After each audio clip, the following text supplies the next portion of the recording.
Cutlet किंवा patties कोणाला आवडत नाहीत? माझे तर हे पर्सनली खूप फेवरेट आहेत. आणि आता उन्हाळ्याची सुट्टी तर चालू झालेलीच आहे, म्हणजे मुलं 24 तास घरी असणार. मग रोज रोज नवीन काय खाऊ बनवून द्यायचा हा प्रश्न प्रत्येक आईला पडतोच. आणि तसंही या उन्हाळ्याच्या दिवसात रोज रोजचं तेच तेच जेवण नकोसं वाटतं. मग कधीतरी संध्याकाळच्या वेळेला हे असे कटलेट्स बनवले तर लहानांपासून मोठ्यांपर्यंत सगळे अगदी आवडीने खातात.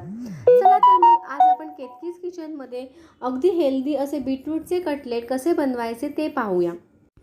आता या कटलेटसाठी लागणारे बटाटे, बीटरूट आणि मटार मी ऑलरेडी वाफवून घेतलेला आहे. सुरुवातीला बटाटे आणि बीटरूट आपण किसून घेऊया. इथे मी 3 मध्यम आकाराचे बटाटे आणि 2 बीटरूट वाफवून घेतले होते. आता आपण त्याच्यामध्ये वाफवलेला मटार घालून घेणार आहोत. त्यानंतर आलं लसूणची पेस्ट घालून घेऊया. लाल तिखट घालून घेऊया. आता लहान मुलं इथे खाणार आहेत म्हणून मी हिरवी मिरची बारीक चिरून घालत नाही. तुम्हाला हवी असल्यास तुम्ही हिरवी मिरचीसुद्धा इथे बारीक चिरून घालू शकता. चवीप्रमाणे मीठ घालून घेऊया आणि नंतर अर्धा चमचा गरम मसाला घालून घेणार आहोत. आता हे सगळे पदार्थ आपण व्यवस्थित एकत्र करून घेऊया. अरे हो, इथे मी कोथिंबीर घालायलाच विसरले. छान मस्त बारीक चिरलेली भरपूर अशी ताजी कोथिंबीर आपण घालून घेणार आहोत. नंतर आपल्याला हे सगळं मिश्रण व्यवस्थित एकत्र करून घ्यायचं आहे. एकदा का आपलं हे सगळं मिश्रण व्यवस्थित एकत्र करून झालं की फक्त 2 चमचे ब्रेड क्रम्स आपल्याला घालून घ्यायचे. ते ह्याचकरिता की जर काही ओलावा किंवा मॉइश्चर राहिलं असेल तर ब्रेड क्रम्समुळे तो सगळा ओलावा आणि मॉइश्चर शोषलं जातं आणि आपलं हे मिश्रण मस्त दाटसर आणि घट्ट होतं. चला आता कटलेट बनवायला सुरुवात करूया. आपल्या आवडीप्रमाणे लहान मोठ्या साईजमध्ये आपण हे कटलेट बनवू शकतो. तुम्हाला आवडतील त्या साईजमध्ये तुम्ही हे कटलेट बनवून घ्या. आता इथे मी शॅलो फ्राय करणार आहे, त्यामुळे मी हे कटलेट थोडे चपटे करून घेते. अगोदर असा गोल आकार करून नंतर 2 हाताच्या मदतीने हे कटलेट मी छान असे फ्लॅट बनवून घेणार आहे. हे पहा, या पद्धतीने. चला तर मग सगळे कटलेट असेच बनवून घेऊया. इकडे सांगितलेल्या साहित्यामध्ये आपले एकूण 15 कटलेट तयार झालेले आहेत. पहा किती सुरेख दिसतायत. आहेत ना टेम्पटिंग? चला आता पुढची तयारी करून घेऊया. आता आपल्याला हे कटलेट तळायच्या अगोदर कॉर्नफ्लॉवरची स्लरी बनवून घ्यायची. कॉर्नफ्लॉवर जर अवेलेबल नसेल तर तुम्ही मैद्याचाही इथे वापर करू शकता. मी 2 मोठे चमचे कॉर्नफ्लॉवर घेतलेला आहे आणि त्याच्यामध्ये पाणी घालून दाटसर अशी आपल्याला स्लरी बनवून घ्यायची. छान मस्त स्मूथ अशी आपली ही स्लरी झाली पाहिजे. गुठळ्या कुठेही होता कामा नयेत. गरजेप्रमाणे थोडं थोडं पाणी घालून ॲडजस्ट करून घ्या. चला, आपली स्लरीसुद्धा आता इथे तयार आहे. आता पुढे काय करायचं ते आपण पाहून घेऊया.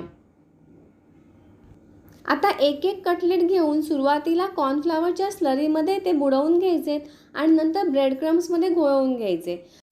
प्रत्येक कटलेटला हीच प्रोसिजर फॉलो करायची. फक्त एकच गोष्ट लक्षात ठेवायची, ती म्हणजे ब्रेड क्रम्स एकदम सगळेच एका प्लेटमध्ये काढून घेऊ नका. काय होतं, कॉर्नफ्लॉवरच्या स्लरीमध्ये जेव्हा आपण कटलेट भिजवून ते ब्रेड क्रम्समध्ये घोळवून घेतो तेव्हा ब्रेड क्रम्स थोडे ओले होतात. त्यामुळे जसे गरजेला लागतील तसेच थोडे थोडे ब्रेड क्रम्स काढून घेत जा, म्हणजे सगळे ब्रेड क्रम्स एकदम ओले होणार नाहीत. ही होती तुमच्यासाठी एक छोटीशी टिप. आता हे कटलेट या पद्धतीने तयार करून जर आपण फ्रीजमध्ये एका एअरटाईट डब्यामध्ये ठेवले तर 4 ते 5 दिवस आरामात छान राहतात. मग फक्त जेव्हा आपल्याला गरज असते तेव्हा ते बाहेर काढायचे आणि तळून घ्यायचे. पाहुणे वगैरे येणार असतील तर तुम्ही आरामात हे कटलेट अगोदर बनवून ठेवू शकता, म्हणजे आयत्या वेळेला घाई होत नाही. मगाशी म्हटल्याप्रमाणे हे कटलेट आपल्याला शॅलो फ्राय करून घ्यायचे. त्याकरता एका पॅनमध्ये मी ऑलरेडी तेल गरम करून घेतलं आहे. आता हे कटलेट आपण एक एक करून व्यवस्थित पॅनमध्ये सोडायचे. खूप अडगळ गर्दी करायची नाही, थोडीशी मोकळी जागा राहू द्यायची. आता कटलेट तळताना अजून एक महत्त्वाची टीप म्हणजे हे कटलेट मीडियम हाय फ्लेमवरच आपल्याला तळून घ्यायचे. लो फ्लेमवर तळायचे नाही, नाहीतर मग तेल फार शोषून घेतलं जातं आणि कटलेट तेलकट होतात. मीडियम हाय फ्लेमवर छान दोन्ही साईडला आपल्याला हे कटलेट व्यवस्थित गोल्डन ब्राऊन करून घ्यायचे आहेत. दिसतायत ना सुरेख?